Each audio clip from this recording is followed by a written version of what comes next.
ఇక గలిజేరు మాత్రమే ఉంది. మొత్తం అసలు గార్డెన్ మొత్తం కూడా గలిజేరే ఉంది. కానీ ఇక్కడ మాత్రమే కోసుకుంటున్నా, ఎందుకంటే మా రాకీ అంతా తిరిగేసాడు కదా. సో ఇంకా తొక్కేసి ఉంటాడు, ఎక్కడన్నా పాస్ పోసి ఉంటాడు, వాడి హెయిర్ ఎక్కడన్నా పడి ఉంటుంది. సో వాడు తిరిగిన చోటంతా ఏమీ టచ్ చేయలేదు గలిజేరు.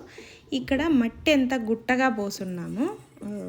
ఎర్రమట్టి గార్డెన్ కోసం తెచ్చింది, ఫస్ట్ ఎరువు ఎర్రమట్టి వేసాం కదా, ఆ ప్లేస్లో హాఫ్ గుట్ట వాడేసాము. మిగిలిన హాఫ్ మట్టి పైన ఈ గలిజేరు వచ్చిందనమాట ఫుల్గా.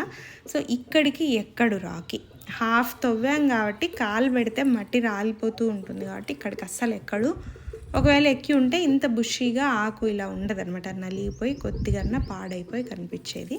సో ఇంతవరకు మేము ఇక్కడికి ఎక్కింది అయితే చూడలేదు. సో ఆ గుట్ట పైన ఉండే ఆకు